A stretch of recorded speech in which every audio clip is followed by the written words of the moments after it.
Good evening and welcome to Yahowah Radio. My name is Craig Wynn. I'm here with Kirk. We are going to be discussing the news and then discussing an open letter to Israel this evening. The news, of course, continues to be bleak. You have in the United States a race that actually means a lot to Israel because the lone block to world domination over Israel continues to be the United States. That will not last very long. Should Kamala Harris be elected president, Israel's support will be non-existent. She was with her favorite people, Philistines, this past week. She told them specifically that she was open to discussing an arms embargo against Israel. And then when that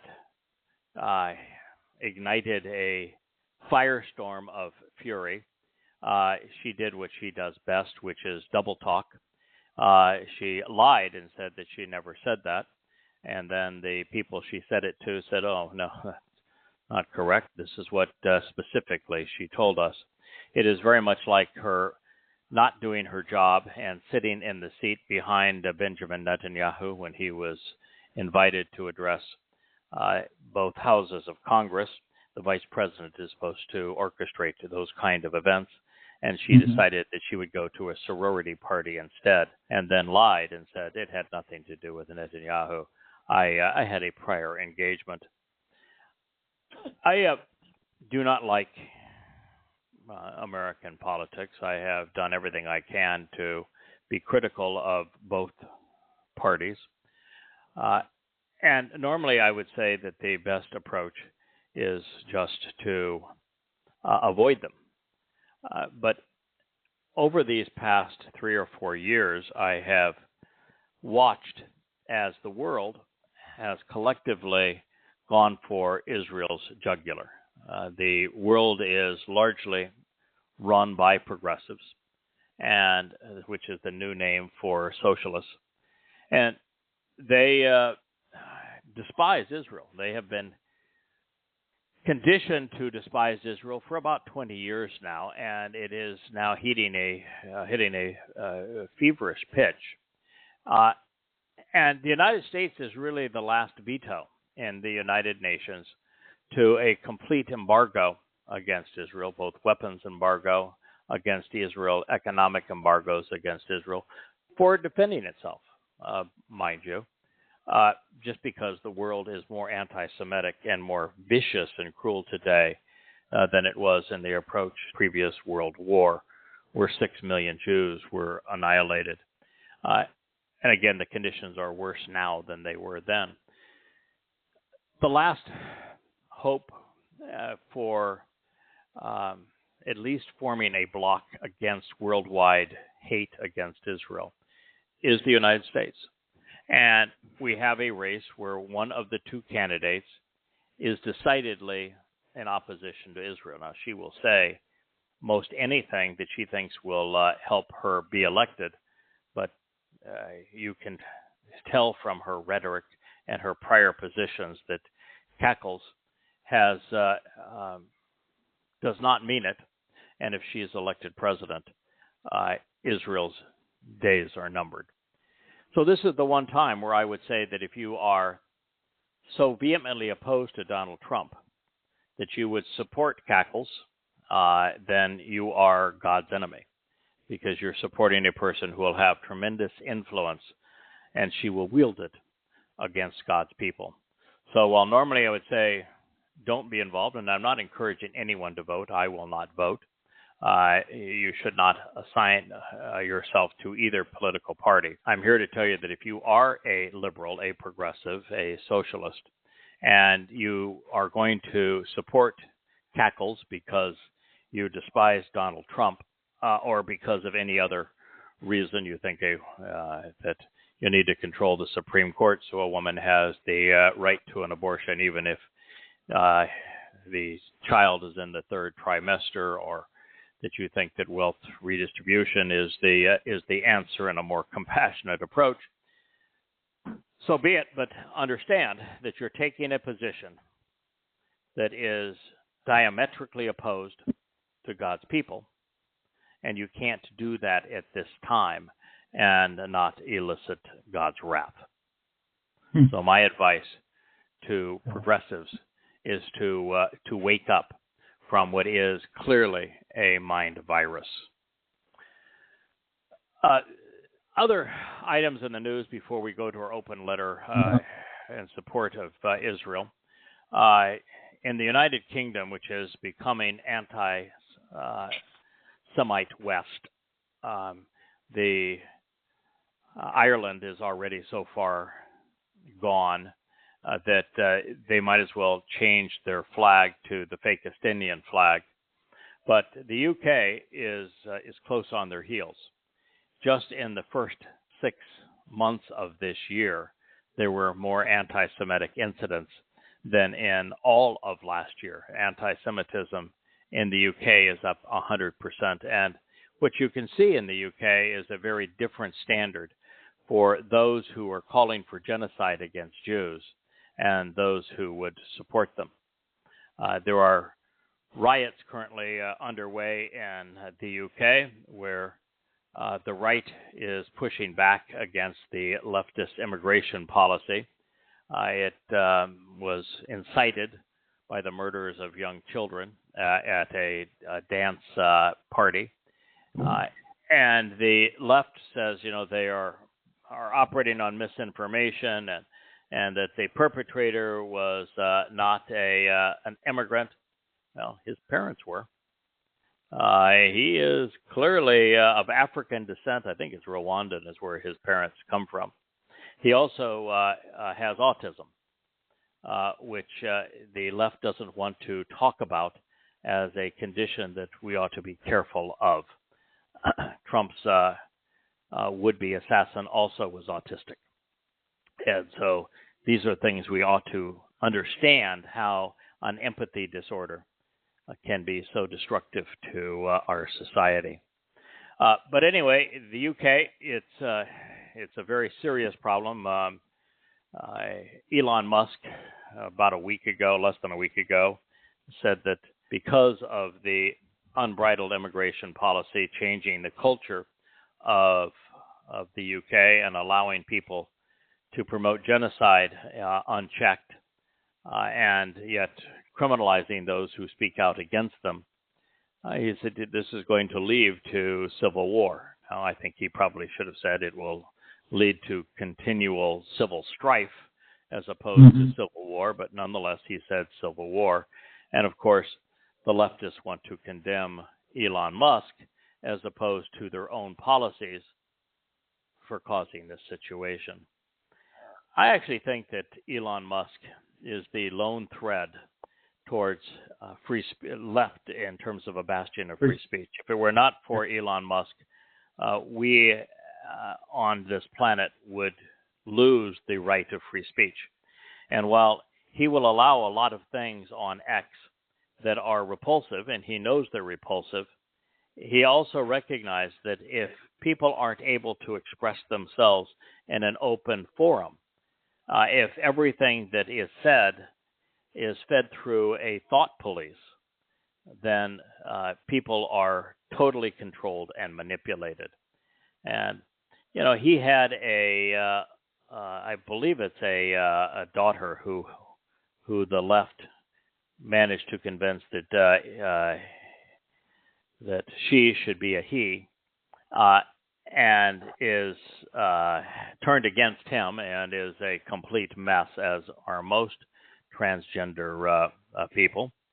And I think he is disgusted that his child was taken from him by progressives and abused, mutilated in this way. And so he's in a position where he can make a difference. And he is a man with integrity. And so he is one of the last bastions of free speech. He is doing a number of things, too, that out of his great wealth that could make a tremendous difference in the world. So I applaud what the man is doing. Also interesting, the second squad member, I think the squad is the most disgusting group of reprobates in politics worldwide. This one, Cori Bush, was also lost her primary. You know, they run in democratic progressive communities where whoever wins the Democratic primary is guaranteed their seat. That's how Kamala Harris became a senator. So long as you do what the party wants you to do and you receive the nomination, you will win that seat. Well, there are times when the candidate, and the Cori Bush, is opposed, and she is the second squad member to be deposed. Of course, she lashed out at Israel and promised to burn their house down as a result. A lot of very disgusting people in the world. As we look at Israel, they are continuing to be threatened with annihilation by Iran. Israel has the UN condemning it for genocide when it has done nothing but respond to the attempted genocide of Muslims, and where even in Gaza, the civilian death count is less than half of 1% of that population, and where they are supervising the food distribution to them, the antithesis of genocide, while those who are attacking them are perpetrating genocide and have against Jews for the last 1,400 years. But when Iran publicly declares from its highest-ranking leaders that they intend to destroy Israel, nobody seems to care. Everyone around the world has lost their moral compass. It is a great travesty. So with Iran and Hezbollah claiming that they're going to punish Israel, a week and a half has gone by and nothing has happened. Now, we don't know what's going to occur. Well, we know exactly what's going to occur, and I'm going to share that with you here. We just don't, and I even know when it's going to occur. We don't know the kind of skirmishes that will arise between here and now and then. What is going to occur, and I think the order of events are that in May of 2026 is when I think that Israel will be forced to accept the two-state calamity, where a terrorist state of Islam will be carved out of the heart of Israel, and Israel will lose the ability to protect its borders and to diminish the amount of armaments flowing into a territory that severs it in half and does so where 70% of its population resides, while also giving up vast swaths of its homeland in the process, all to reward Islamic terrorists. It is a far more grievous political move than what Neville Chamberlain did on behalf of Adolf Hitler that led to the Second World War. I think it is likely that that's going to occur in May of 2026, and just as World War II commenced a year after Neville Chamberlain achieved peace in our time, the same thing is going to happen here within a year of the divestiture of the heartland of God's people. Islam is going to do the following. If you look at what happened on October 7th, which was the most vicious attack ever perpetrated by people pretending to be humans. The most vicious attack because those who perpetrated it were told to rape the victims, and not just rape them, but also mutilate them, and to have sex with those who they had mutilated and amputated limbs, even after they were dead, and then to desecrate their bodies, and to burn elderly and children alive, and to gloat over the process, and then to take people captive, even dead people captive, to the celebration of the community. It is the most horrendous event maybe ever perpetrated in human history in terms of the savagery of it and the very ghoulish nature of it. And that was perpetrated by about 2,500 to 3,000 Muslims. It would be unwise to say they were Hamas because Hamas actually represented the minority of them. It was just Muslims. Muslims being Muslims, not extremist Muslims, just regular Muslims. And they fired some 4,000 to 5,000 bottle rockets. Now, okay, they were a little larger than bottle rockets, but they were exceedingly primitive devices. And there were 4,000 or 5,000 of those fired, while approximately 3,000 very lightly armed by militant standards, mujahideen, mostly in pickup trucks and motorcycles, ransacked local communities within Israel. And the carnage was significant, with 1,200 Jews being killed and several hundred being hauled off as slaves, essentially, to be abused, to be raped, to be tortured in Gaza as trophies. And to hold the perpetrators accountable, Israel has lost hundreds of its servicemen and women and has squandered its credibility and reputation worldwide and has completely isolated itself, which is far worse than the 1,200 dead and 300 to 400 taken captive. And then you have about 40% of Israel protesting that the country must accept a deal with the terrorists, that they should not only negotiate with the terrorists, but accept their conditions, and no matter what they are, for the release of their captives. It is precisely what caused this attack on October 7th. And to do so again will make it certain that there will be another attack that will be far worse. If you try to save the lives of 100 people, and I don't think there's that many alive, I would think it's probably closer to 50.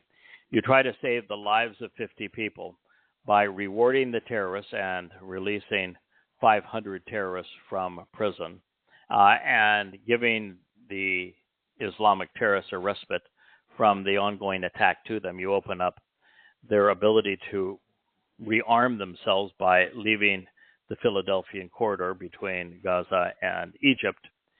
You will have signed your own death certificate. And yet 40% of Israelis are screaming not at Hamas, but at their own government to capitulate to the terrorists, as is the United States. And then you have an equal number of Israelis, the far right religious, that are just stunningly belligerent in their refusal to protect their own citizenry, even themselves, while they pretend that they are saving the country through prayer and Torah study.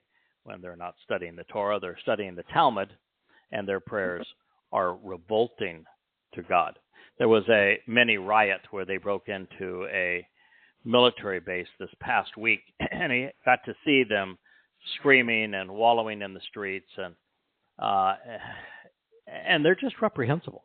And the Haredim, in their little black suits and their curly cues and black hats, are just disgusting. They're vile. The worst of parasites. So Israel is a nation divided between progressives and right-wing wackos.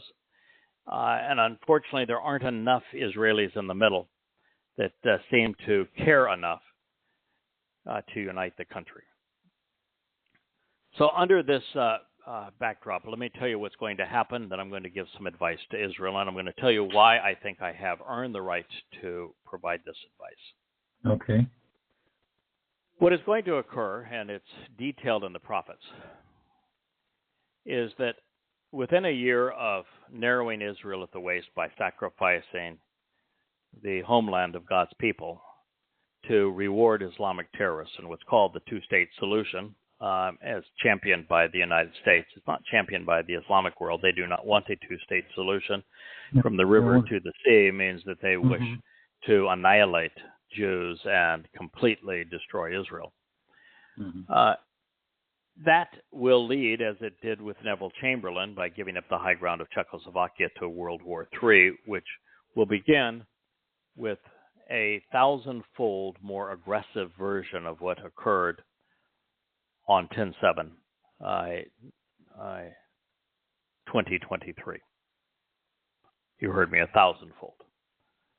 For every rocket, there will be 1,000 rockets, missiles, drones, and artillery, as well as other mortars and anti-tank and anti-personnel weapons. 1,000-fold.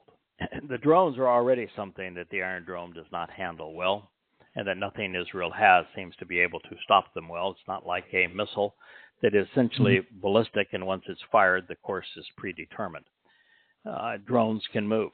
They act unpredictably. And the Iron Dome is not set up to resolve them. Plus the fact these drones can be as inexpensive as a few $100s into the several $1,000s, and the interceptors are over $100,000 a piece.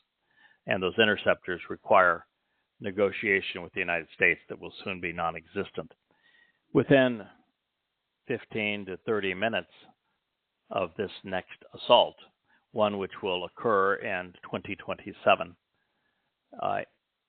Israel's largest cities will be afire. Many of them will be in ruins because there will be no way to stop 1,000-fold the aerial bombardment, particularly when the weapons will be vastly more powerful with larger warheads and also much better guidance. And this time, it won't be just the observation towers that are part of that fence that Israel was so convinced was going to protect them. This time it'll be power grids. This time it'll be water treatment facilities. This time it will be their gas extraction facilities. This time it will be airports. The weapons are far more precise, and they are far more powerful that will be brought against Israel, and they're far more numerous. And so Israel will essentially be taken back to the Stone Age. Now, that's actually the good part. Because the bad part of this scenario is that prophets like Yoel and again Yeshaya were very descriptive of what's going to occur. And they said that the type of assault will be far worse than anything humanity has ever witnessed before. So you're taking the most vicious attack ever perpetrated on human beings by monsters on October 7th of 2023 and multiplying it by 1,000 times.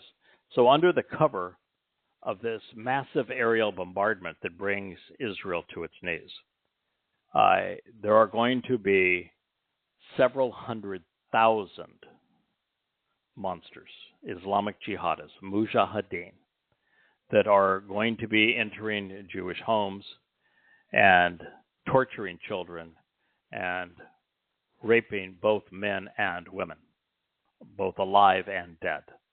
And their numbers are going to be so significant. And they're going to attack the smaller communities while the larger cities are laid waste by the aerial bombardments, that there'll be nothing that Israel can do. Tanks aren't going to make any difference. Apache helicopters won't make any difference. F-35s will not make any difference. There literally is nothing that Israel will be able to do to prevent this or to resolve it.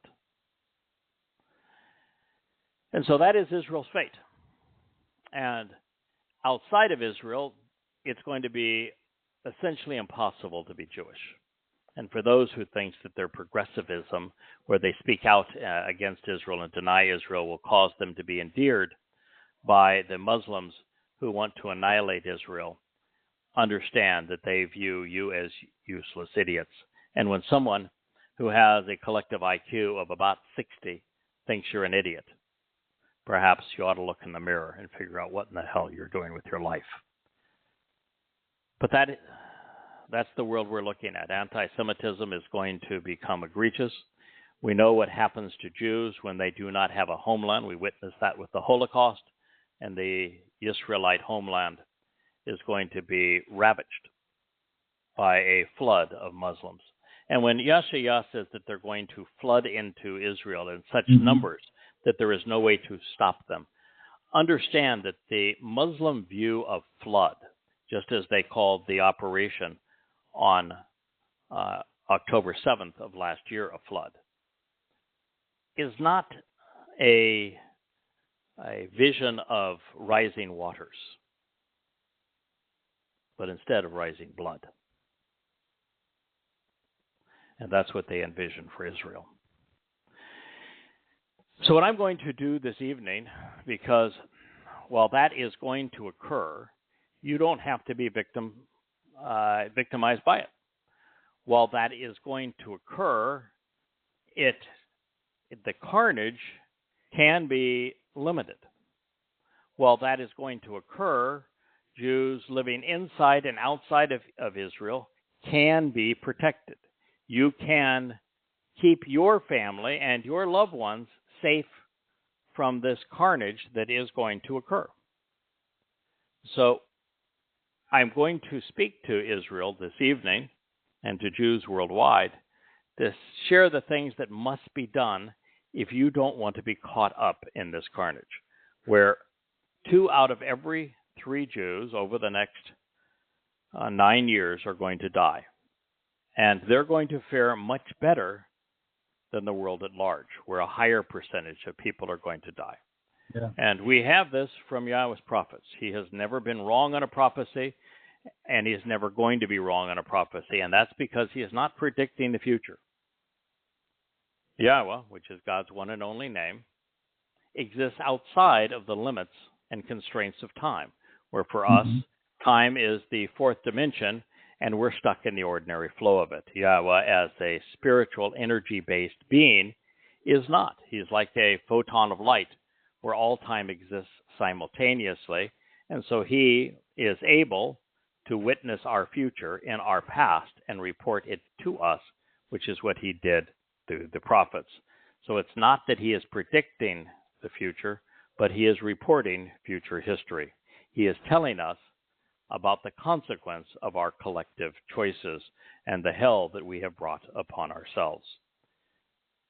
So there are 20 points that I wish to make this evening, and I think I have earned the right to share them with Yisra'el. I happen to be a goy, but I'm not an ordinary goy. No. I have not only invested the past 23 years of my life translating the Torah, prophets, and Psalms so that Yisra'el might come to know Yahowah and return home to him to be reconciled to the relationship before it is too late, so that they might enjoy being part of the Shabbat and Towrah harvest, or at the very least be there when Yahowah returns with Dode on Yom Kippurim on October 2nd at sundown in 2033, year 6000 Yah. No one has ever done the things that I have done, which puts me in a very unique situation as it relates to this message I'm going to give to Israel.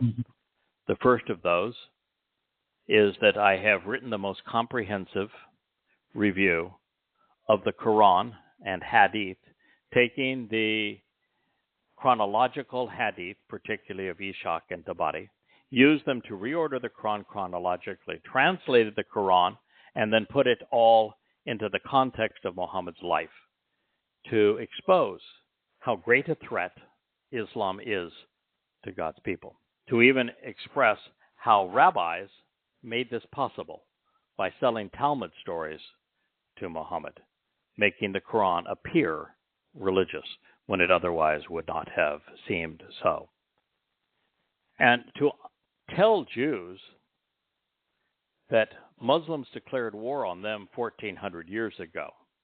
They began to perpetrate genocide against God's people 1,400 years ago, beginning with Muhammad, and that they need to know that is the case. And no one has written as boldly or as bluntly or as clearly, irrefutably about Islam as I have. The Goddamn Religion series, 5 volumes, each averaging over 800 pages, is absolute proof. In addition, I'm the only person who not only has done that, but has also written 4 volumes exposing and condemning Christianity. And the reason that this is important is not only has Christianity been the most diabolical menace to Jews these past 2,000 years, worse even than Islam. Yes. Without Christianity, there is no Holocaust. Without Christianity, there is no conspiracy theories blaming the Jews for everything, including killing the Christian God. But Christianity exists because the first rabbis failed. They failed God. They failed Jews.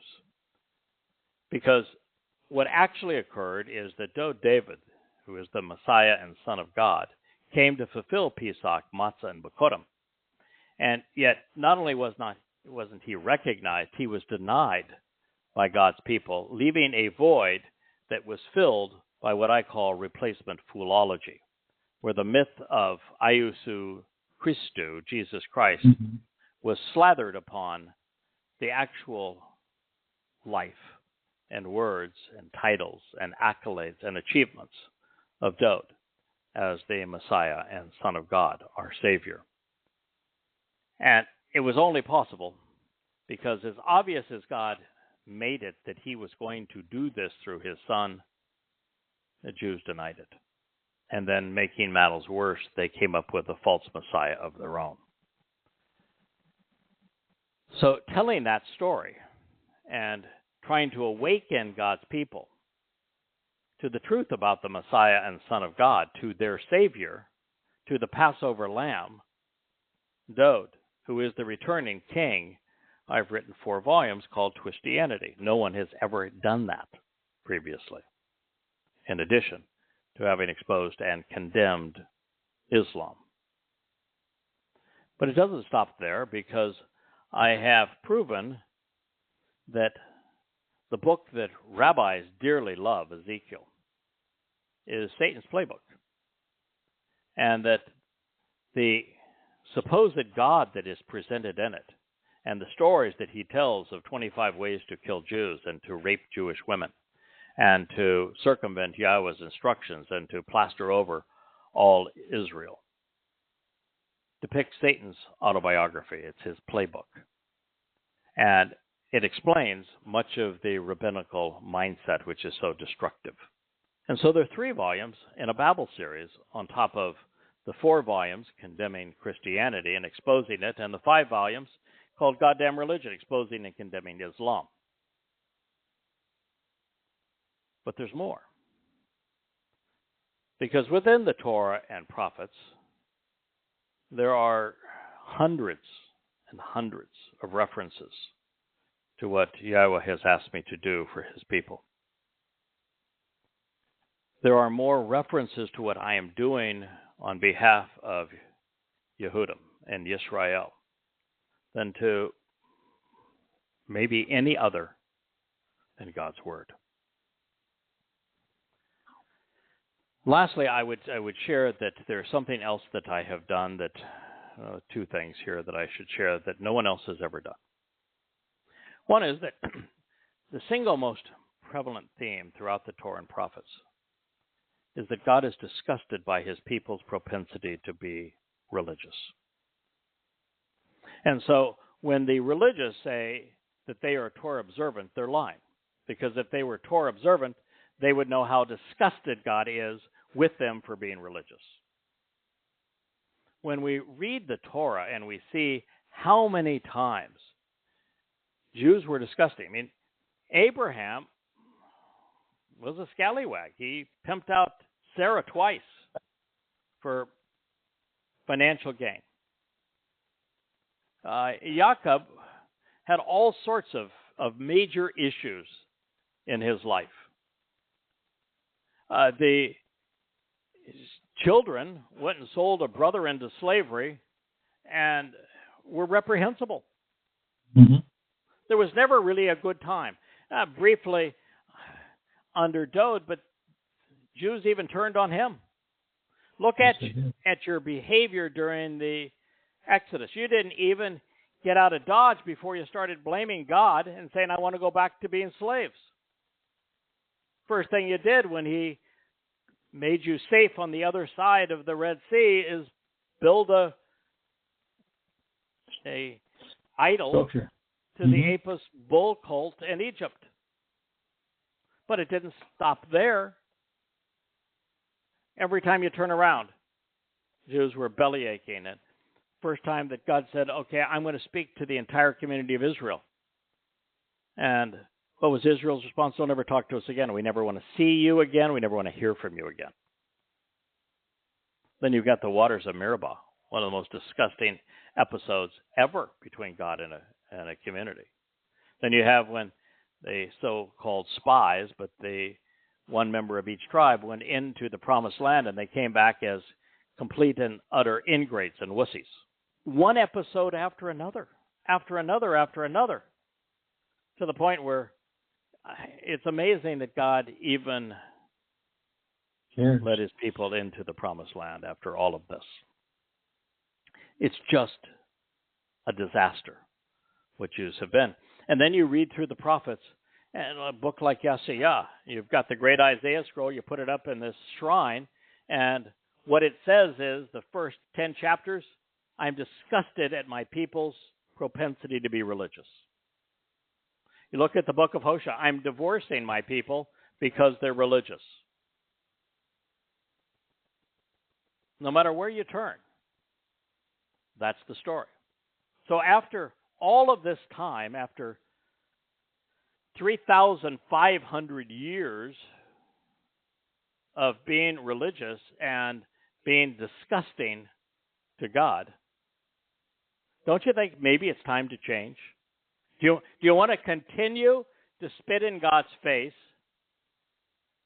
to irritate him, to continue to be religious? You won't even say his name, and think that he's going to somehow do something favorable for you as the world comes down against you? Or maybe finally he'll do the right thing, come to appreciate his name, say his name, understand the conditions and benefits of the covenant, understand the purpose of the invitations to meet, understand the role both Moshe and Dode play in our lives. The other thing that I have done that no one else has done is I've explained the 5 conditions and 5 benefits of the covenant. I've explained each of the 7 Moed Mikra, when they were or will be fulfilled, by whom and why, and what they represent, and how they make the benefits of the covenant possible. No one else has ever done that before. Never. Nor has anybody in the past 2,500 years explained how to pronounce Yahweh's name and explained to God's people why it's important. So I think I've earned the right to share some insights with God's people as to what they need to do if they're going to survive this next 9.5 years. And so that you're not misguided, the Rambam's calendar is for shit. He came up with this scheme of the moon and 19 scheme that both are derived from Islam, because he was vizier in the Islamic world, and disregarded the Torah in terms of its timeline and got everything wrong. We are now just 9 years from year 6,000 Yah, when Yahweh and Dod are going to return. It is 5,991 Yah. And so you only have 9 years left if you're among the fortunate who are going to be the remnant of Yisra'el. All right. So I've got 20 points. We're going to see if we can get through these this evening. This is Israel's to-do list. If you want to be among those who survive the next 10 years, you need to acknowledge Yahweh and return to him. There is no other viable option, no other hope. Israeli politicians, rabbis, and military have all failed. It is the first time that both the left and the right have completely failed Israel politically. Mm-hmm. It is a demonstrable fact that the rabbis are now a parasite and that they have failed Israel miserably. And for the first time, the IDF has failed. Now, I think there's wonderful young men and women who are devoted to the service of their country that serve in the IDF, and many have fallen, giving their last ounce of effort to protect Israel. But the leadership is god-awful. And if Israel does not replace the leadership of the IDF, there's really no hope. They are prepared for a war that will never be fought, and they are ill-prepared for the one that is coming, just as they were ill-prepared for the one that has just occurred. So every aspect of Israeli society has failed them. Jews have become their own worst enemy, and they have been for the last 3,500 years. What I'm telling you is that for the last 3,500 years, Jews have done the same thing with the same result. So unless you want to play insane, it's time, way past time, to change. Ignoring Yahweh. Recognize his name. Throw away the Talmud. Study what the Torah has to say. Come to understand the covenant and how it is the only means to form a relationship with Yahweh. And it has 5 conditions. One of them is a prerequisite, which is that you disassociate yourself from the babble of religion and politics, from your country, such that you come to trust and rely on Yahweh and walk to him to allow him to perfect you, as opposed to relying on your culture or your political identity or your religious community. It is well past time to stop being unappealing and obnoxious to God. Every soul, both Yehudim and Goyim, lives or dies based upon this proposition. So the thing that I would most encourage, and nothing will help you unless you deal with this first point. You come to embrace Yahweh. Stop being religious. Stop being political. Start reading what God said to us in the Torah and prophets. And if that's difficult for you, read Yahowah. 35 books on the shelf. They're all free. Come to read what God had to say to you. Begin with an introduction to God. Yes, I've heard that people go to the Yahowah site, yahowah.com. Y-A-D-A means to know, to acknowledge, to understand, to appreciate. And Yah is short for Yahweh, God's name, to know Yahweh. Go to Yahowah or yahowah.com. You'll see 35 books on the shelf. And you say, oh my God, where do I start? It's just overwhelming. Well, good. Start there. That's the way it's supposed to be. God is not looking for somebody that wants to cheat their way into heaven. If all you had to do was make a confession of faith, then heaven would be no different than the hell we are experiencing on earth. God is only interested in those who are interested in enough in him that they're willing to devote the time to get to know him as he revealed himself and are willing to accept conditions of the covenant and who are willing to attend his invitations to meet as they were fulfilled by his Son. So that is where we are. That is what needs to be done.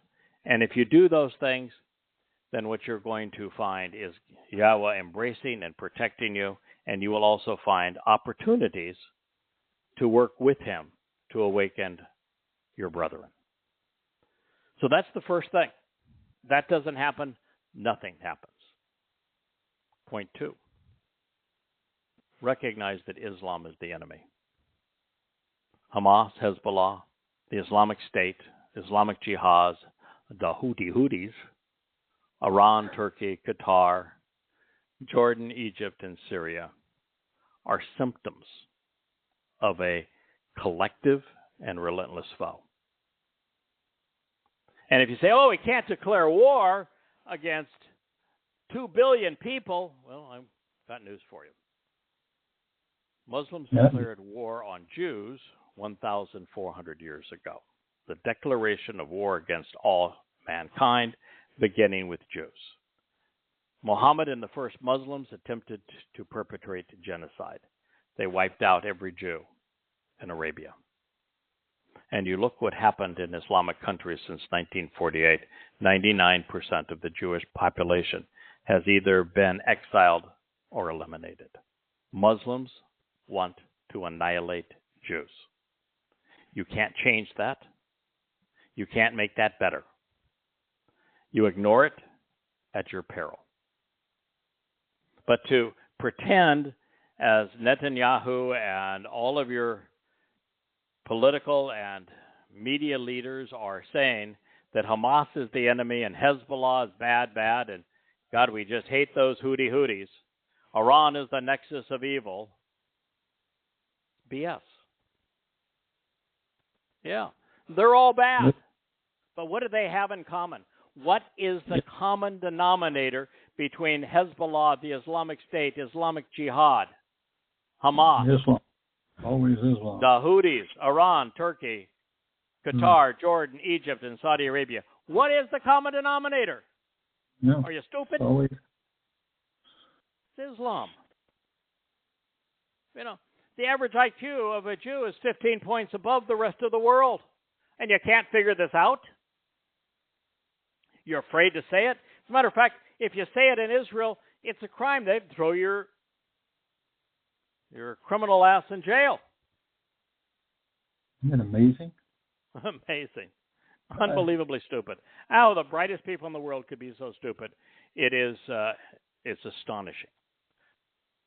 Nonetheless, you have no chance to survive the onslaught of Islam and the flood of blood that is coming within 3 years if you do not understand that your enemy is Islam. I took 9 months of my life after spending 5 years of my life writing Prophet of Doom and doing 5,000 radio programs to promote it and receiving up to 10,000 death threats. Yeah. I spent 14 hours a day, 7 days a week. Rewriting Prophet of Doom is goddamn religion as a gift to Israel. You're without excuse. Everything you need to know about Islam to protect yourself from it is in those books, and it is absolutely irrefutable. Those books are entirely based on the 5 oldest and most credible Islamic sources. There is no way to refute anything in it without completely refuting the religion of Islam. Every good Muslim is a terrorist. That's just a fact. That is what Allah says. Allah makes it unbelievably clear that if you are pretending to be a Muslim and are peaceful, that you are a hypocrite, that you are no longer a Muslim, and that He wants good Muslims to kill you so that He can torture you forever in hell. So if you know somebody who claims to be a Muslim who also claims to be peaceful, they're a hypocrite. They are the hypocrites that comprise the grass that the snake that is Allah hides. So your enemy is Islam. And this religion is a death cult. And the greatest prize is in killing Jews. Muhammad even said, kill every Jew. Denying that does you no good. The progressives who would like to coddle Muslims, who want to parade around with Muslims, who encourage Muslims to pronounce genocide on Jews for having done so. Unbelievably stupid. Number 3. Mm-hmm. Israel, to survive, must boldly state that there is no such thing as a Palestinian nor place called Palestine. You must oppose an Islamic state carved out of the Jewish homeland to survive as a people. If you do not, then we will find out if Kamala Harris or some other individual gets to be the next Neville Chamberlain, will sacrifice Israel to the terrorists, just like Neville Chamberlain sacrificed the high ground of Czechoslovakia to Adolf Hitler and caused world war. The last time 6 million Jews died. This time, it will be twice that number. Yeah. 2 out of every 3 Jews will die. And what happens when there is an Islamic terrorist state carved out of the heart of the Jewish homeland is that in the narrowest part of Israel, where 70% of the people live, the country will be condensed to about 5 miles wide.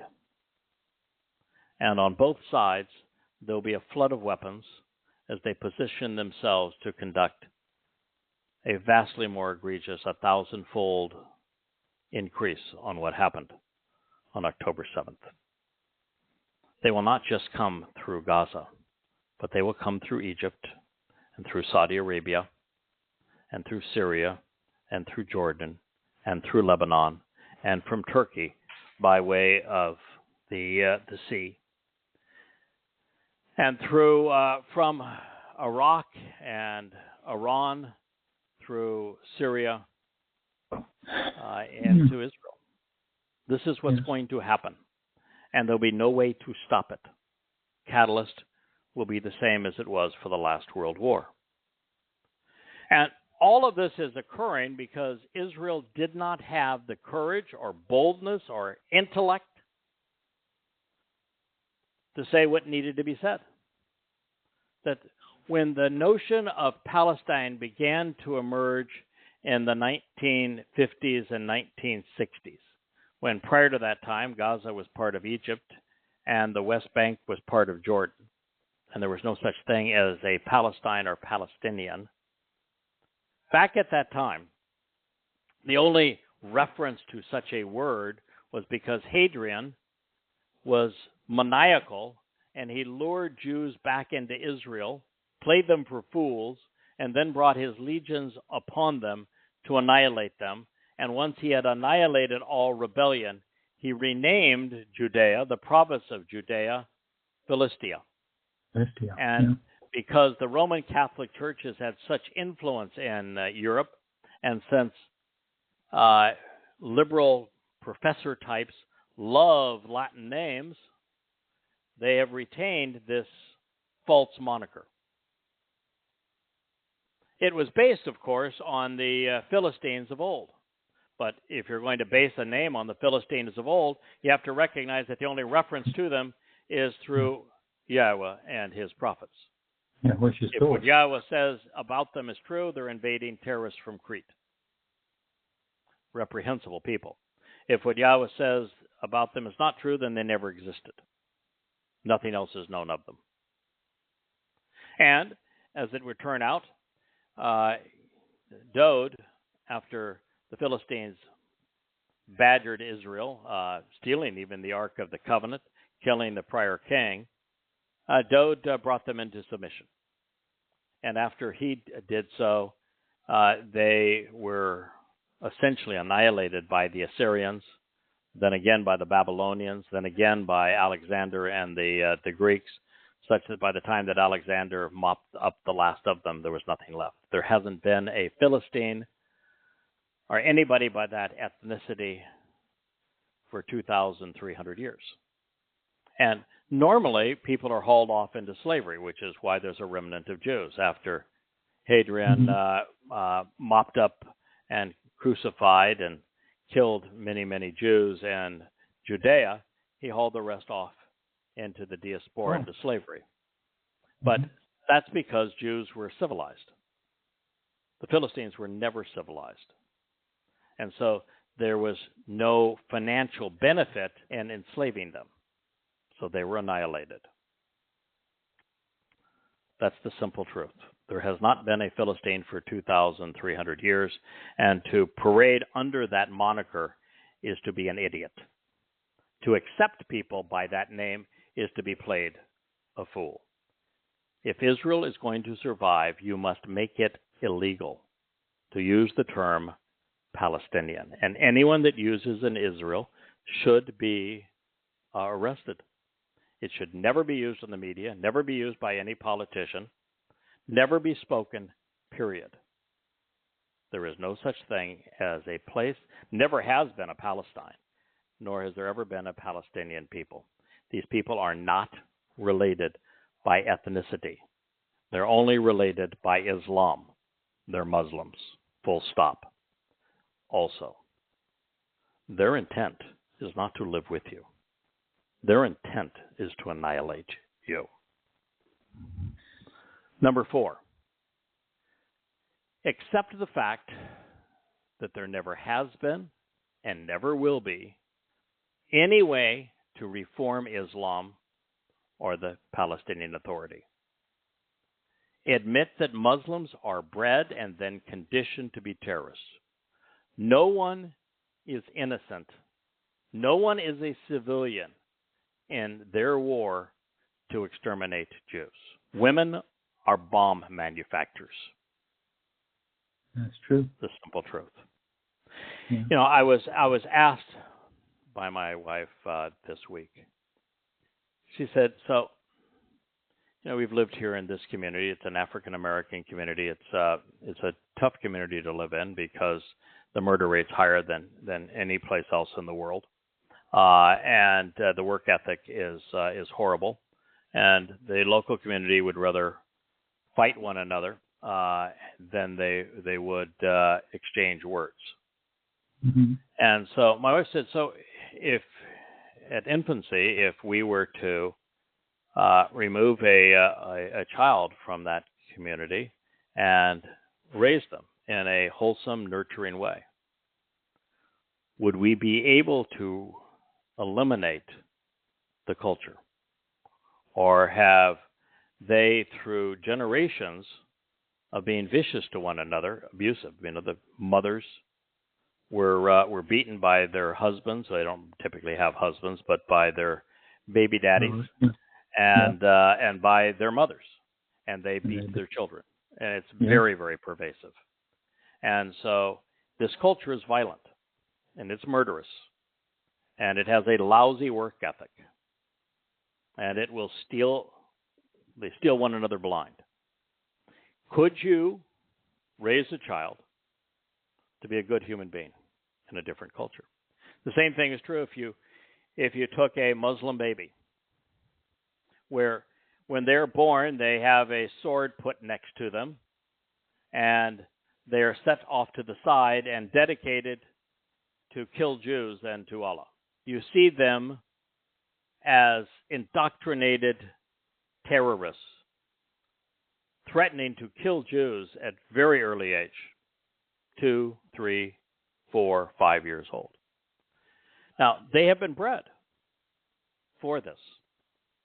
Yes. Now, I can give you an example. People are animals, and so I'm going to use dogs as an example. I love dogs. But dogs are bred for characteristics. I have a Labrador. That's my 6th Labrador. Every one of my Labradors has had the same disposition. They're bred for this disposition. So Labradors that don't have this disposition don't breed. They only breed Labradors with this disposition. The disposition is to be loving family and companion dogs. That is what they do. It's bred into them. So after 1,400 years of any peaceful Muslim being hunted and killed by their parents on Allah's orders, and only the most vicious of Muslims breeding, what do you think they bred after 1,400 years? The same type. Yes. Now that might sound horrendous, but it is what we witness. There is no chance that a child born to Muslim parents is going to turn out to be a decent person. It just doesn't happen. Look what happens when they're given power in the United States. Look at the squad. Stupidity and the arrogance and the viciousness of them. Look what happened in Israel on October 7th. Look what happens worldwide when Muslims are chanting genocide to Jews. It is what has been done to them. The only thing that can be done is to quarantine them. I don't wish to kill them. I think that bullets and bombs are counterproductive when you're dealing with a religion. Quarantine it. Stop funding it. Stop enriching it. Stop coddling it. Just quarantine it, as you would any infectious disease. If you're not willing to do that and accept the fact that you've been trying to reform the Palestinian Authority since the Oslo Accords, and what has it gotten you? And why do you think now that you're going to prevail? You know why no one wants to volunteer to oversee Gaza after this war is because the Gazians are the worst of Muslims. They know that it's impossible. I don't know. The worst enemy of the Gazians are not the Jews. Gazians. It's the organizations like Hamas and Islamic Jihad. And they crucify their own. So there is no reforming Islam. There's no reforming the Palestinian Authority. There is no changing the textbook so that Jewish children at 3 and 4 years old are not taught to hate and to kill Jews. It's not going to happen. And to pretend otherwise is to become their victim. Number 5. Jews need to understand the scar that is the Dome of the Rock and Al-Aqsa Mosque. They need to understand how those buildings came into being. They need to speak openly about their inappropriate nature. And they need to weaponize them. What I said on October 8th, now almost 10 months ago, was that those two buildings ought to have been used to return the hostages. Where if I were Netanyahu, I would say, you have 24 hours to return every hostage, or I will raise the Dome of the Rock. And if you don't in 24 hours do that, I will raise Al-Aqsa Mosque. Flatten them. And you'd say, oh, then you'd have all of Islam against you. They're already against you. Yeah, but you've stopped the rallying cry. And while you're doing it, explain the truth about them. They are nothing but an embarrassment to Islam, but people are just so ignorant and so lazy, they don't bother to read. You know, the story of Al-Aqsa is reprehensible. Muhammad engaged in what's called the never-ending argument. People who knew him best despised him. They knew that he was a demon-possessed, covetous charlatan, a complete fraud. And they told him so. And that's the most prevalent story throughout the Quran.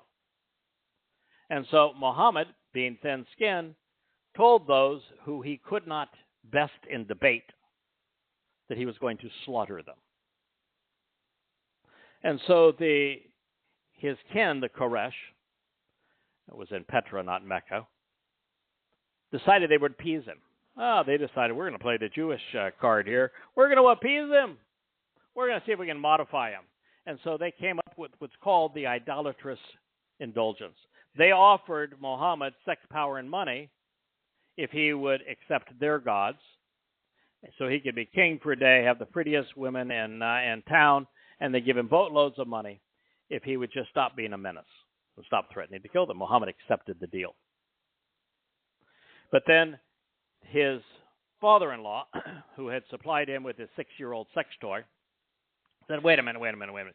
You promised me a monotheistic religion, and now you've got 3 goddesses that are joining our monotheistic God, which they couldn't at that point come up with a name. It was Ar-Rahman, and then it was the Lord, and then became Allah, Allahu, or Allahe.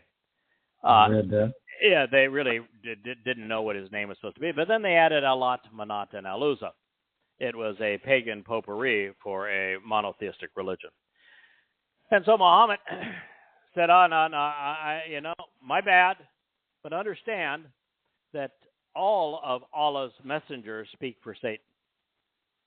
So his excuse in adding 3 more gods to Islam is that Satan inspired me to say it. Yeah, that was because clever. he inspires all of Allah's messengers. Well, that took his fledgling cast of characters from about 20 after 10 years of preaching down to about 4. And so Muhammad needed an escape plan, a plan B. And so this Petra and Kaaba thing wasn't working out for him. So one night, he's in bed with his 6-year-old girl toy, and he imagines that he was approached by a flying donk mule, an al-Barak, an ass with wings, and that he boarded Air Ass and flew due north to Jerusalem, where he debarked from Air Ass and met with all the bigwigs of Judaism. He met with, even before Judaism, he met with Adam, he met with Noah, he met with Moses, he met with Joseph, he met with Aaron, he met with David, he met with Solomon, he met with them all. He even met with the mythical character that they called Esau for Jesus, who never even existed. He met with all of them. And he was such a big shot, Muhammad was, that he led them in the Islamic prostration prayer. He was their imam. Of course, the temple that he said he met them in had been destroyed 600 years before his little visit. Then, jumping from the Temple Mount, while mooning God with all of goes through Islamic hell on his way to meet with Allah. And thereafter making a fool of himself and coveting his adopted son's wife, which would be incest because he did steal her from him. He found that hell was filled with women who were hung by their breast with meat hooks because they didn't fully appreciate the men in their lives, like Muhammad. And then he makes his way through the 7 heavens, finally gets up to Allah after going through Islamic hell. And Allah says, what I want is to be mooned 50 times a day. No insights, no discussion. Just moon me 50 times a day. Moses sends him back and said, hey, man, I tried that with the Jews, this 50 prostration prayers, mooning God 50 times a day. It was too rough on them. You need to go back and negotiate a decrease. And he does that 3 or 4 times. And the only discussion is how many times Allah wants to be mooned a day. Comes back, wakes up the next morning. Aisha, his 6-year-old wife, tells the 70-year-old, don't go off and tell anybody that. You're already in the doghouse. No one believes you. You'll make a complete fool of yourself. And he said, I'm going to go tell him exactly what I want to tell him. That's the story of Al-Aqsa. So if you think that that's credible for Islam, have at it. Well, they left him out of town. He fell, according to the Hadith, to 4 followers after almost 12 years of presenting Islam. And the first meeting he has out of town is called the Pledge of Aqaba. The Pledge of Aqaba. is to wage war against all mankind. It's the first year of the Islamic era. It's when Islam begins, based upon the Pledge of Aqaba, which was a pledge, an oath for Muslims to wage war against all mankind. From that point, they went to the most populous city in Arabia, a city that was three-quarters Jewish, called Yathrib, and systematically perpetrated genocide against the Jews. Some 30,000 Jews lived there, raped the women, enslaved the children, murdered the men. And those that escaped went to Kabar. He went and did the same thing in Kabar. This is the story of how those scars came to be on the Temple Mount, the mount that Dowd purchased, that he assembled all of the wherewithal to build the covenant home that Solomon built, that the original Sermon on the Mount took place. All scarred by a monument to Satan. You would do the world a great service to destroy it. Yes, sir. Use it to weaponize it. What I would say now, because you were too late to use it to get your hostages returned, I would now say the next major assault that is launched against Israel, we will destroy Al-Aqsa Mosque, and the next one after that, the Dome of the Rock. So if you think that you're going to perpetrate genocide against Jews, understand that will be our response. We will destroy the Dome of the Rock and Al-Aqsa Mosque. So if you attack us, understand that will be the consequence.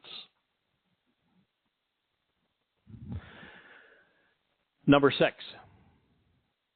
I said, by the way, every one of these on the morning of October 8th in a very long letter that I wrote to Israel. It's available on the website. It's available in the first volume of Goddamn Religion, and it's available also as a audio archive. Number 6 is the same. Israel must graphically and humanely reveal the carnage that occurred not only on October 7th, but before the nation was reformed in 1948, what the Muslims did to Jews prior to the nation being established, and what Muslims have inflicted on Jews since that time. Israel is losing the public perception war.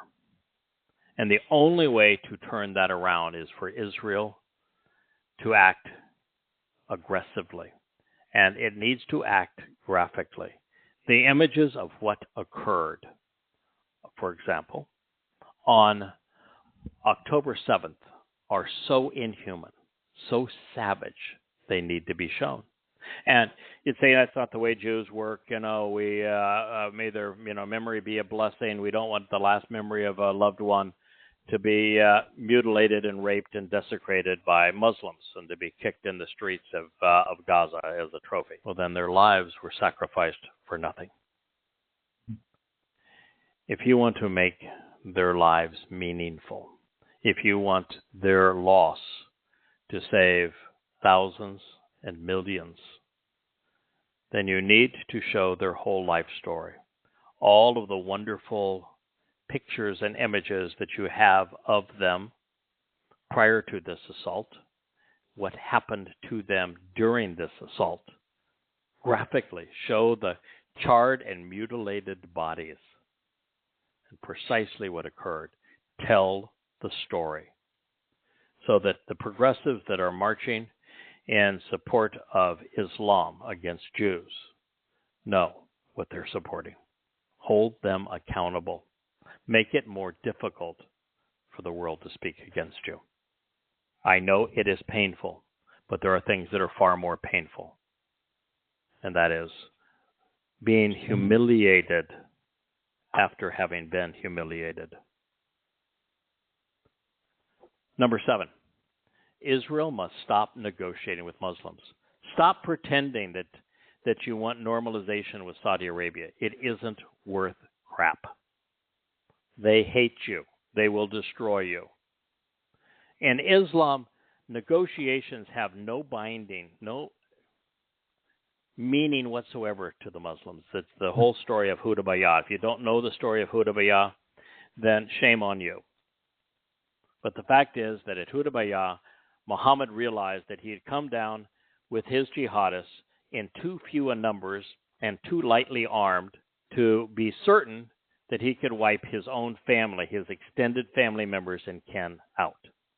And so he got cold feet and he negotiated a surrender where he promised that he would not attack his own family for 10 years. He wouldn't terrorize them anymore. He wouldn't rape the women. He wouldn't kidnap them. He wouldn't do the things that Muslims did on October 7th for 10 years. And it was all because he had consistently lost the never-ending argument, and he knew that his hold on these neophyte Muslims was so tenuous that exposed to Muhammad's kin, those who knew him best, he would be bested and lose them. So he said, I am not Allah's messenger. He denied Allah even existed and made promises that he would renege on the following year. On the way out of Dodge, the Muslims attacked Kabar, torturing and murdering and enslaving and raping every Jew within that farming community. Stop negotiating with Muslims. No more surrenders like of abandoning Gaza. No Oslo Accords and abandoning the West Bank. Stop doing it. Stop negotiating for a normalization agreement with Saudi Arabia. It will cost you your life, and you will gain nothing in the process. And to negotiate with those who abducted your own citizens because they wanted to have you release convicted terrorists, grossly immoral. Number 8, Israel must remain in control of the Gaza and Egyptian border. And they must gain control of the borders between Syria, Jordan, and where the Palestinian Authority currently fans the flames of Islamic terrorism. If Israel does not stop the flow of weapons, then they are assured to have a vastly worse version of 10/7 occur. Egypt, no matter their lip service, aided and abetted the arming of Gaza. And there are tunnels large enough to drive commercial vehicles through. Israel did nothing to stop them. Israel does have a large border, but the border is only to keep the Gazans caged in because they don't want them in their country. Nobody wants them. Israel made a tragic mistake by returning the Sinai to Egypt after the 6 Days War. And that is the logical place to push these Muslims and then let the world throw money at them so they can have all manner of support systems and then see what happens when they're on their own, but keep them quarantined. But in the meantime, Israel can never relinquish control of the Philadelphian corridor, or every Jew that has died since this war began will have died for nothing. Number 10, Israel needs to replace the leadership of the Mossad, the Shin Bet, and the IDF. Netanyahu this past week attacked the head of the Mossad and Shin Bet and said, you guys are really lousy negotiators. And it's true. They shouldn't be negotiating with Hamas in the first place, but if you're going to do it, don't be wimps. If you're going to be part of the IDF, accept responsibility. The IDF's response on October 7th was abysmal, totally and completely inexcusable. IDF intelligence was wrong. IDF responses were wrong. And the IDF has prosecuted the war in Gaza in a way that has no chance of prevailing. They're just flat out wrong. You need to replace all of them. Israel needs to have a constitution. I'd recommend the Towrah, but I don't know if enough Jews understand it for that to prevail. Mm-hmm. They must constrain their high court because their high court right now has more power than any elected official. They must move away from parliamentary coalitions because they are the government of bribery. And they need to separate religion from politics. All of those things must be done to keep Israel intact. Number 11, Israel must revamp the IDF for 10-7 times 1,000, because that is the nation's fate and vulnerability. The nation thinks that because they have a large supply of tanks that they can prevail. But a tank is a rolling coffin. If you're fighting an enemy more sophisticated than the Gazians, tanks have no value anymore. They think they can prevail because they have so many attack helicopters, but they couldn't even use them to protect Israelis on 10-7. They had 10 hours to get them engaged in the battle and couldn't do so. We have learned that, for the most part, Israel's fleet of fighters is essentially useless, particularly for this kind of battle. And so Israel needs to revamp the IDF for what occurred on 10-7 times 1,000 in terms of the kind of aerial assault and jihadist assault. Now, since there is no way for the Iron Dome or sling or any other device that Israel has of effectively shielding the kind of attack of several 100,000 aerial devices coming at them over the course of 24 and 48 hours. Impossible. Israel has only one chance as it relates to particularly the stash at Hezbollah and particularly the stash in Iran. And that's a preemptive strike. Mm-hmm. So you either take them out or they will take you out. And as I said the other day, when I said that Hezbollah is actually capable of taking, because they have Iranian weapons, and they are now aided and abetted by Russia because of the United States' stupidity as it relates to the proxy war in Russia. Mm-hmm. That because of that, Hezbollah and Iran and the axis of evil can render Israel back to the Stone Age. That is just a fact. Now, can Israel also do the same to them? Yes. But mutually assured destruction does not work with insane religious zealots who are looking for that kind of martyrdom. So it's not going to work just because you can do it to them. Netanyahu was speaking at one of your nuclear sites and suddenly telling Iran, you don't want to attack us because we got nuclear bombs. What do they care? They want to die as martyrs. So it's not a defense. Israel, number 12, must lead a preemptive strike against Iranian weapons in Lebanon and nukes in Iran, or be ravaged by them. The Iron Dome has no chance of prevailing. And the reality here is they've given a lot of lip service. We'll never allow Iran to have a bomb. Well, you want to know why Iran had that feeble attack a few months ago and why the Iranian attack is being delayed now and they're kind of deciding what they're going to do? Because they have no intent on squandering their arsenal in a revenge attack. They're saving their arsenal such that they can shoot 300, 400, 500,000 missiles and drones and rockets and artillery pieces and anti-personnel bombs and munitions at Israel all at once. My gosh.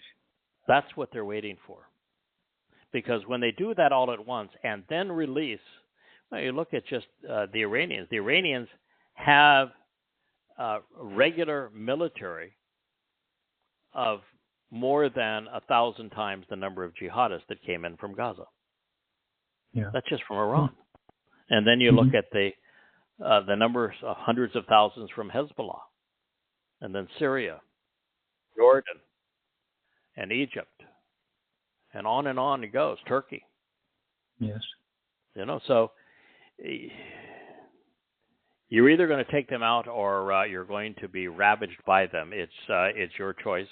I understand the world would react, but that's just the way it is.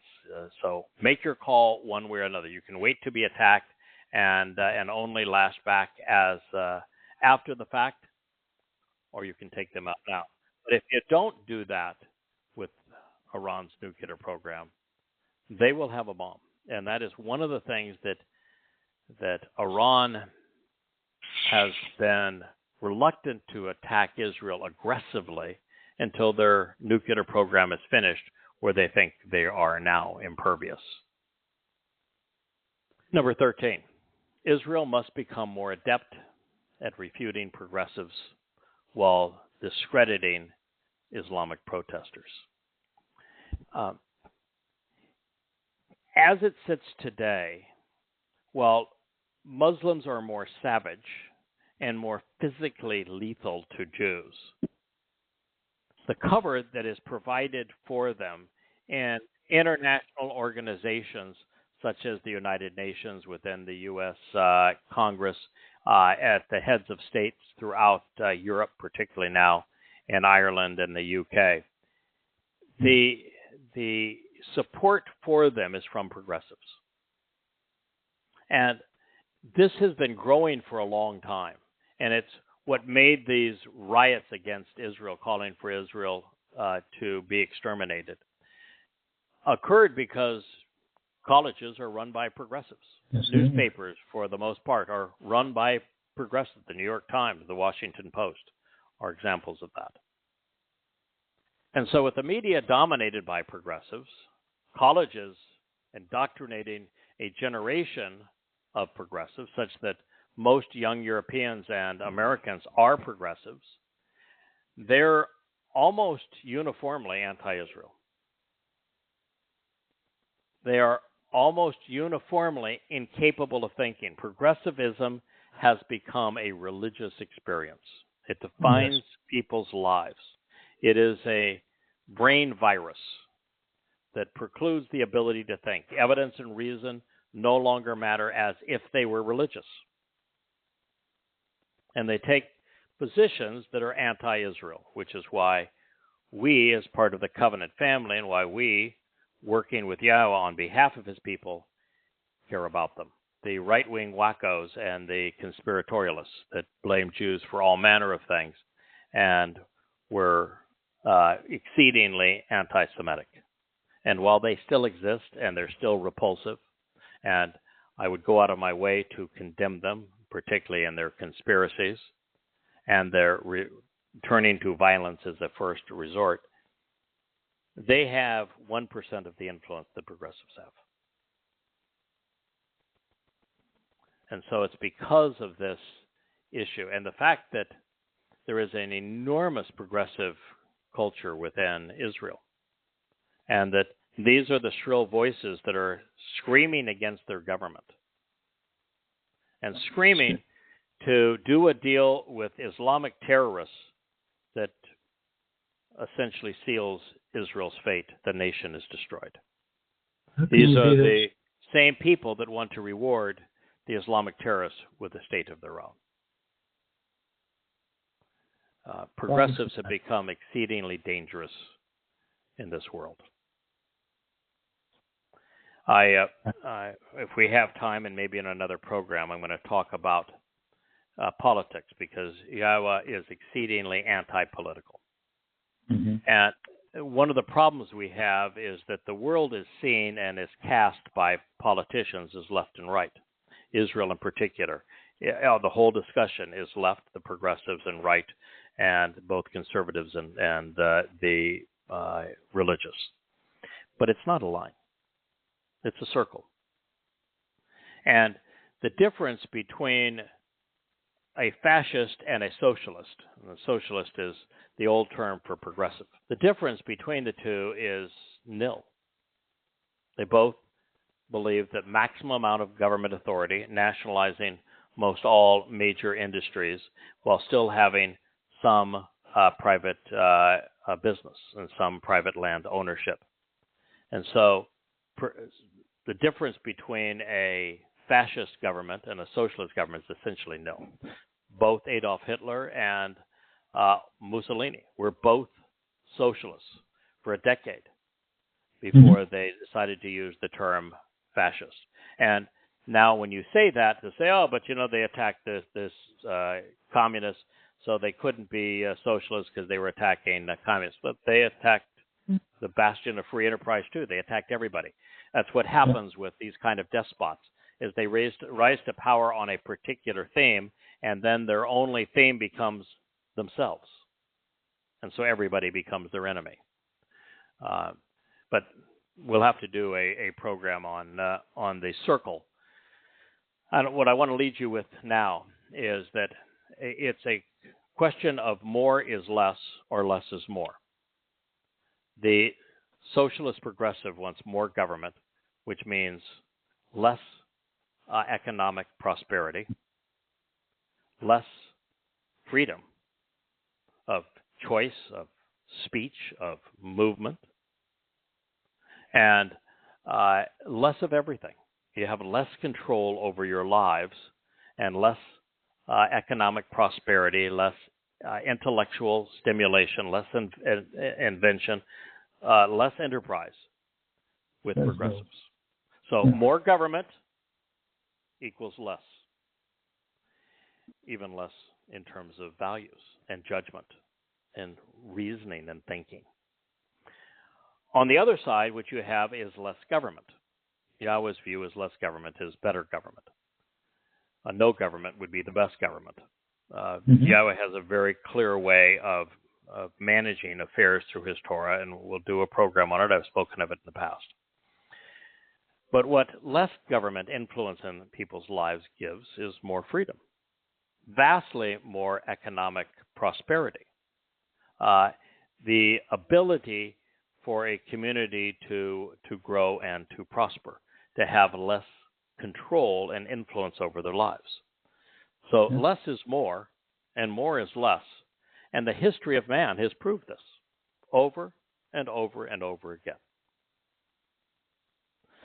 So I'd just like you to think about the fact that it is a circle where more equals less and less equals more. Everything about Yahowah is free will. Free will. Yes. So, and free will and free enterprise go hand in hand. Now, Yahowah has a marvelous way of dealing with this, which is that we are not born equal. I mean, that is just a myth. I look at the people around me and I recognize that even now in my 60s, my mental processor functions vastly more effectively than theirs does. I'm not equal to others in terms of my dedication, my drive, my passion, intellect, ability to write, to convey thoughts, to make connections with things and understand. We're just not equal. Elon Musk is not at the same level of Yasser Arafat, because people are not equal and some people outperform others. What Yahowah realizes that it's okay for a father to reward their sons and daughters. To work not only for themselves and their prosperity, but for their children's prosperity. He does that. But you can't create ongoing dynasties like this, so that the following generation just doesn't work. So what Yahowah said, okay, generation being between 20 and 25 years, every 50 years, we're going to do a complete reset. All slaves are free, all debts are forgiven, and the land is returned. And so you start afresh every 50 years, and so it was a way to give everybody an equal opportunity again, recognizing that some people are going to prosper and they're going to outwork and outsmart others, and then in 50 years you'll make the adjustment that those who work the hardest and the brightest and are the best at what they do, the most inventive, are going to create a much better environment for themselves and for their family. And then when it's every 50 years, you do a reset. That's Yahowah's view of things. He also doesn't want people given money. He wants poor people to be taken care of, in the sense of, if you are hungry, the corner of every field is there for you to harvest. If you are cold, there is wool provided for you to make clothing. There's wood for you to make housing. You're not given a house, you're given the materials to make your house. You're not given clothing, you're given the materials to make your clothing. You're not given food, you're given access to harvest it so that you can cook it for yourselves. And you're never given money. This does not destroy character, and it doesn't create animosity within a culture. Number 14, Israel must prepare to go it alone. Abandoned by the U.S. and sanctioned by the UN, it must be independent economically and militarily. That's tough in today's world. But it's just the reality of where Israel is at this point. Israel has very few friends, and her friends are becoming fewer and fewer. And there will be more and more economic and military sanctions put on Israel, and Muslims surrounding Israel will become ever more belligerent. And so the only way to protect Israel, and without Israel, by the way, for American Jews in particular, the last time that the world was this anti-Semitic and there was no safe homeland for Jews to go, 6 million of you were killed. So you need to understand the importance of having a viable Israel. But Israel needs to be prepared to go it alone. Number 15, Israel needs to realize that the Haredim are lying when they claim that they are studying the Torah and providing a service to God. They are religious parasites. They are destroying the nation from within. Listen, I do not care that people want to be ultra-religious. You can do whatever you want. You want to wear your own funeral clothes, so be it. I don't like the fact that you are precluding young people from having access to the internet. I don't like it that you're indoctrinating them. I don't like it that you treat women as if they have no rights. I think all of those things are terrible. But in a religious community, people choose to be religious. So long as they can choose not to be religious, I don't have any problem with you squandering your life. But when you demand that the country pay for you to be a parasite, that's not good. No. When you won't defend the country that you live in, and, I'm opposed to militaries with one exception, and that's Israel. Because Israel is surrounded 100 to 1 by those who would wipe her out, would perpetrate genocide. So if you're going to be a Jew, you have to defend the nation. And in the case of Israel, the Haredim essentially don't fight. They don't work either. Now, that's not a blanket statement, but it is a generality that applies. And so the other thing that Israel needs to understand is that the customs that have been perpetrated by the religious on Islam are wrong. There are no high holy days. There is no Rosh Hashanah. There is no Purim with God. God speaks of Chag Matzah, where Passover is just the one and the first day of the 7-day celebration of matzah, and yet the rabbis make pasta 7-day celebration where matzah is only an ingredient, and they have no idea what happened on matzah and why it is important and why it is actually vastly more important than Passover. They have no idea who fulfilled Passover. They have no idea when Yahweh is going to return. They have no idea what the next two harvests are. Everything that religious Jews are saying is the absolute opposite of who God is and what he is offering and what he's expecting in return. And in this regard, you cannot be Torah observant and be religious. It's impossible. If you read the Torah, you will realize just how disgusted God is at his people's propensity to be religious. It is deadly to Jews. Number 16, Israel needs to know the cause and consequence of replacement foology in Christianity and in Judaism, and how it has led to the denial of Yahweh, the denial of Dod, the Bereth covenant, the Mikra invitations, and to the demonization of Jews. There is nothing more lethal, and it has been played out in Christianity, in Judaism, and in Islam.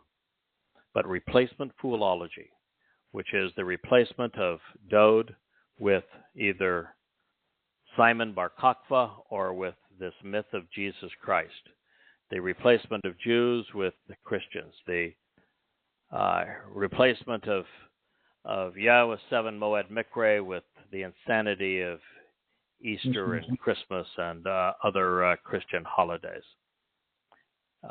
It is reprehensible, and it buries the truth under a pile of lies. And it is the Christian foology that was made possible because Jews didn't stand up and recognize what Dod had done. And understand that Christian Jesus is nothing but identity theft. The myth is based entirely on robbing Dod of his title Messiah, of his title Son of God, and of his work as our Savior. And so it is a devastating thing for Jews, and so they need to understand the cause and consequence of replacement foology in both Christianity and Judaism, because it is essential they come to know that their Messiah is Dod David, that he is the Son of God, that he is their Savior. He was the Zeroah, the Passover lamb. He is their shepherd. He is the returning king. And it is through him that we're able to live in God's company. Number 17, Israel's strategy against Islam must be to de-weaponize and quarantine, not accommodate or moderate. You can't live with Muslims in your midst. They will kill you. They will torture you. They will mutilate you. They will do everything they can to destroy Israel and Jews. And so the only thing that can be done with this disease is to distance yourself from them. The next time that Muslims attack, they need to see the blade of a bulldozer that pushes them into Jordan and out of Israel, or into the Sinai and out of Gaza. They have to be moved out of the Promised Land. Cannot live with this disease and not be infected by it. And you might say that is meaner, and you don't want to do that. Well, I'm sorry. The consequence of not doing that is that in the Islamic world, there's been a 99% reduction in Jews. They have perpetrated genocide against you. In Israel, there has been a quadrupling of Muslims. In fact, I think it's actually tenfold. I'm sorry, but that this is your reality. You either deal with it or you'll die from it. Islam is a death cult. It is a deadly disease. It is satanic. You either quarantine it, everyone in your community, and eventually kill them. Israel needs to expose and condemn the alliance between progressives and Muslims. We talked about this briefly before they are destroyed by it. Progressives worldwide, including in Israel, are now the most vicious foe of the Jewish people and their right to exist, particularly in America, where you have so many progressive Democrats who vote in favor of those who would destroy their nation. Israel should make Goddamn Religion, the 5 volumes exposing and condemning Islam, Christianity, the 4 volumes exposing and condemning Christianity, Babel, the 3 volumes that expose the books that were written in Babylon and rabbinical Judaism in the process, an introduction to God, who I am, who you are, Yada Yahowah, which means to know Yahowah, observations, and especially coming home, which are Dode's songs to his people, calling them back home before he returns. They need to be required reading.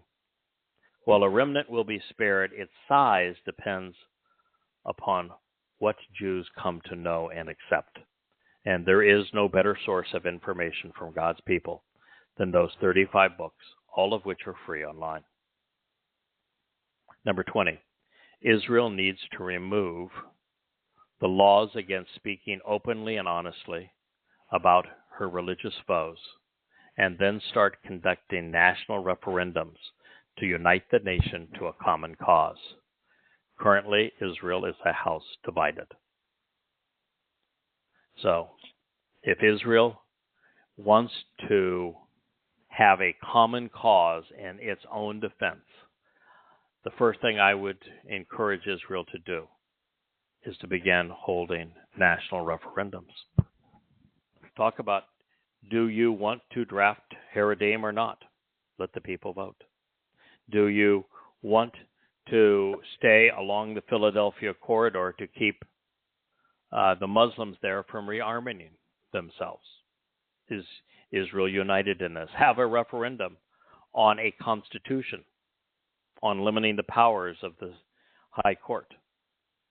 Have referendums so that you communicate to bright people, think it through, and then once you have decided, stop the hundreds of thousands of people protesting to bring down the government. And this is my best advice, is that you need to start acting as if you actually cared about your survival as opposed to your individual politics or your religion. And I say this because Israel is being threatened, and now as a house divided, it has no chance of surviving. So those are my thoughts on Israel.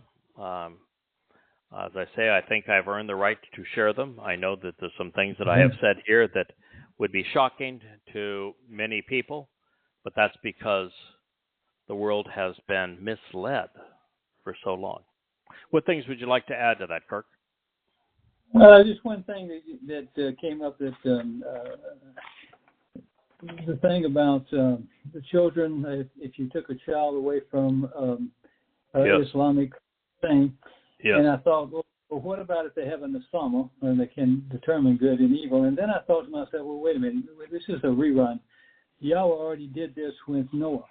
They produced those very people, and he at that time could not save them. He only saved the ones that were with him with Noah's family and started all over again. So he's already set the precedent that you cannot save these people. If you can't get them out and put them somewhere or give them land somewhere over the other continent, you can't do anything. So let me give you 2 more examples. The flood is a beautiful example, where that region where where the most vicious, most religious people, the Nephilim, reigned. Yahweh just said, we need to reboot and start over because they can't deal with this. Next is when Yahweh said that the time of the peoples in Canaan was now full. Their iniquity was full. There was nothing now that could be done for them, and he wanted that culture eliminated, just like you would eliminate rats with the bubonic plague in a home to keep from destroying the home. So God says they're to the point where they have bred this into their culture, where there's nothing even I can do for them. So they need to be exterminated. Yeah. Now, if God's telling you to do it, you can do it. Otherwise, you don't resort to violence. That's why my proposition with Islam has always been quarantine. Another example is that Israel became so belligerent, embittered towards God, that in the book of Hosea, Yahowah asked Hosea to marry a temple prostitute so that he would have empathy for what God was enduring, trying to deal with his religious people. And he finally says, tell them I'm divorcing them. It's over until the very end. At the very end, I will come back to them and we will resolve this relationship. Between now and then, there's no hope for my people. I'm just going to distance myself from them. I'm going to heaven. And then he told us through the prophet Yeshua there wasn't a single Yisraelite, not one, for over 2,000 years that would listen to him. That's right. Until now. So God also realizes that his own people can breed this kind of problem where there is nothing you can do on behalf of a child.